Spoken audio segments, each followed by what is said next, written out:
And Ted Cruz. Thank you. What is happening right now with school kids in America is an outrage and a tragedy. Right now today, roughly 40% of American school kids are attending school in person 5 days a week. More than half of the school kids in America are not. It's been now nearly a year since the COVID lockdowns began. This is unacceptable. Millions of kids are falling behind.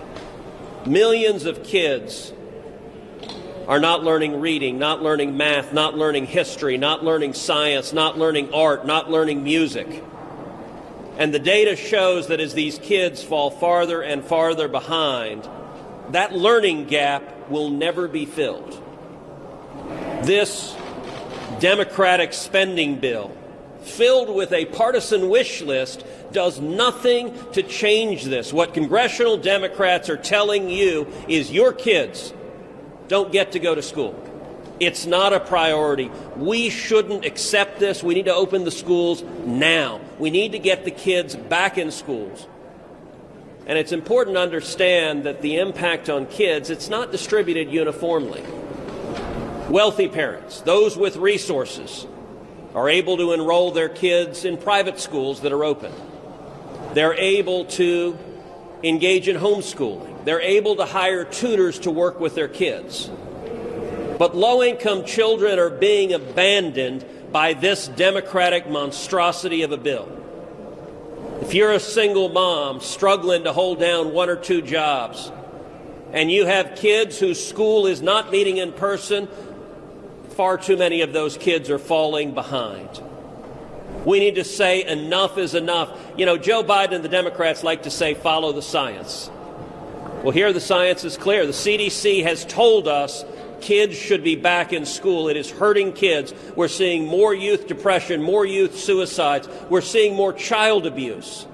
This is hurting the children, and it is only partisan politics that makes Democratic politicians willing to leave kids out of school. Enough is enough. This bill doesn't fix it. I'm introducing an amendment that says if your schools are shut down, if your kids are not able to go to in-person school, then you're eligible for a grant, a scholarship grant to get your kids in school. I expect most, if not every Democrat, will vote against that because their answer right now to those kids is essentially tough luck. We shouldn't be willing to accept that. We should stand for the children in our country who need an education, and we should insist that they get access to a good quality education now. We need to open the schools now. Thanks, Ted. I think you can see we have very uniform thoughts on this, very strong feelings, because these are the feelings that we hear every day from every parent, every teacher, every child. They want to go back to school. They should go back to school. So I'm going to take a couple questions and hope these guys will stick around for it. Yes. How much support is there for Johnson's proposal to delay this by reading every amendment aloud? And what other amendments do you and your colleagues plan to bring? Well, I don't know how much support there is to have the entire bill read, but it looks like that's what's going to happen. So as good members of the Senate, we will abide by the rules as they move forward. I do think that there are amendments such as the one that Ted's talking about, and there will be other amendments to try to make better sense of this bill, to say to schools that if you don't reopen, there's consequences. I mean, the president said he's going to open the schools by May. Well, guess what happens in June and May? The schools close for the summer. So, I mean, that's a useless exercise. They can open now. They are all across the country. Yes. Anybody? Well, Shelley, I just would add one thing, that I expect our amendments to show what we're for, that we do want to help those that are still hurting out there. We just want the money to be more laser focused on those who really need the help. Thanks. Senator, I heard a lot of stick. I'm just curious on the terrorist side of it. One of the things the White House talked about the other day was letting teachers get up towards the front of the line in vaccinations. Is there a role for Congress to try to help teachers? Every state's doing it differently, but get vaccinated now, if that helps get the schools reopened faster? Well, I don't know about your state, your guys, my state does have teachers at the front of the line. Most of our teachers, if they want it, have had their double vaccination. We know that the numbers of vaccinations are going to be rising, and it shouldn't be a factor of whether you're vaccinated or not. I think if you do the safe practices that we all know very well now, that your schools can open. And I don't know what you guys are doing. Well, I think the state should do that. I'm for that. I think they're in a great place to decide that and clearly being recommended. But I offered an amendment on the budget to where there would be some encouragement and some to be able to get full access to all of these funds if you went back to in-person school when every teacher had been vaccinated and every single Democrat voted against it and every single Republican voted for it. So surely it's not just an issue about vaccinated teachers. I hope they are a priority. I think all of our first responders and essential workers should be as much of a priority as possible. And with this focus on getting kids back to school, I think there's no parent who has kids at school at home right now who's being virtually educated who wouldn't say, let's do whatever it takes to get teachers and kids back to school. Can I get one more question? I got one more thing to say about though.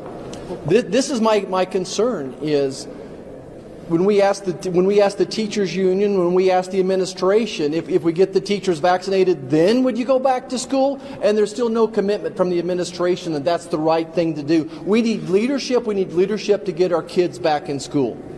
All right, we'll take one more. On the amendment process today, do you think that reading the entire bill aloud may take up between 5 and 10 hours, may discourage some from coming forward with other amendments? Well, I like what Roger said because I think it's right. I think he says that what you're going to see in the amendment process is what we're for, where we think the emphasis should be, where we think that the hearts of Americans are. And so I don't think this is going to depress our wanting to be able to make our voices heard. So I don't know, Ted. I answered the reading the bill question. Yeah, look, we're getting ready to go through an unfortunate bit of political theater.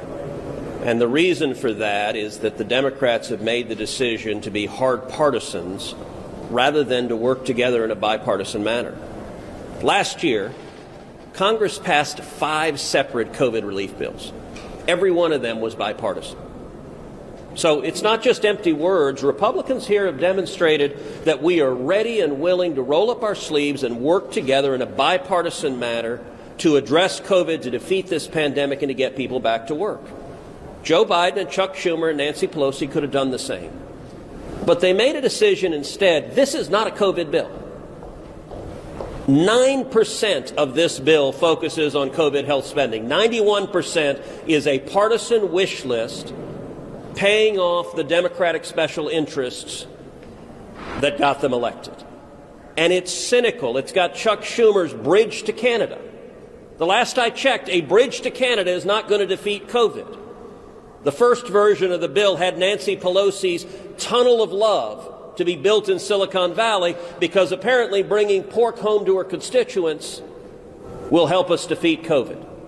It's cynical what they're doing. This bill, if it passes, if the Democrats manage to keep their conference together, will end up passing with 50 Democrats voting yes, and I think the odds are quite high you will see 50 Republicans voting no and the Vice President breaking the tie. That is cynical. That is partisan. It is an abuse because they don't want to work together. There are all sorts of elements on which all of us would eagerly participate. Vaccinations. Should we have funding for more vaccinations? Should we accelerate the distribution of the vaccinations? Of course. And if we brought that up for a vote, it would pass 100 to nothing. But the Democrats aren't interested in doing that. This debate will play out. And listen, Ron Johnson and other senators are using procedural tools to delay this because this is $1.9 trillion in wasteful spending that doesn't have anything to do with defeating COVID. That is a mistake. It is cynical. And it's an abuse of this process. And I got to tell you, there are a lot of Texans who are mad. You know, Joe Biden gave an inauguration speech. We were all there where he talked about unity and working together. Where's the unity and working together? You had 10 Republicans go down to the White House saying, we want to work together on a COVID relief bill. And what did the Democrats say? Go jump in a lake. There will be no bipartisanship. We're going to ram through a partisan wish list. That's wrong. It's cynical. And one of the things it does is it abandons a whole lot of school kids who need to be in school right now. Thank you. Can you touch on herd immunity and the letter that you sent to DHS or HHS talking about the provisions and changing the requirements of giving everybody a shot, first shot?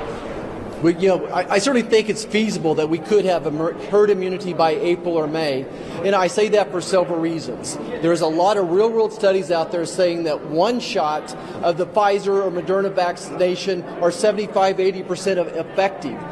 In addition to that, I think 25, maybe 50% of Americans have already had the virus. So I think it's very feasible that we could get easily 150 million people vaccinated by the end of March if our president's team does their job, if our governors do their job as well. So what we're asking the FDA to do is to consider getting a whole lot of people one shot rather than getting everybody two shots to start with. Certainly much I believe that we may need to make sure our seniors get their two shots as soon as possible. People with health care problems, underlying health care problems, get their two shots. But beyond that, I really want the freedom to apply the science, to allow local health departments and local departments of health to decide if they could give everybody one shot rather than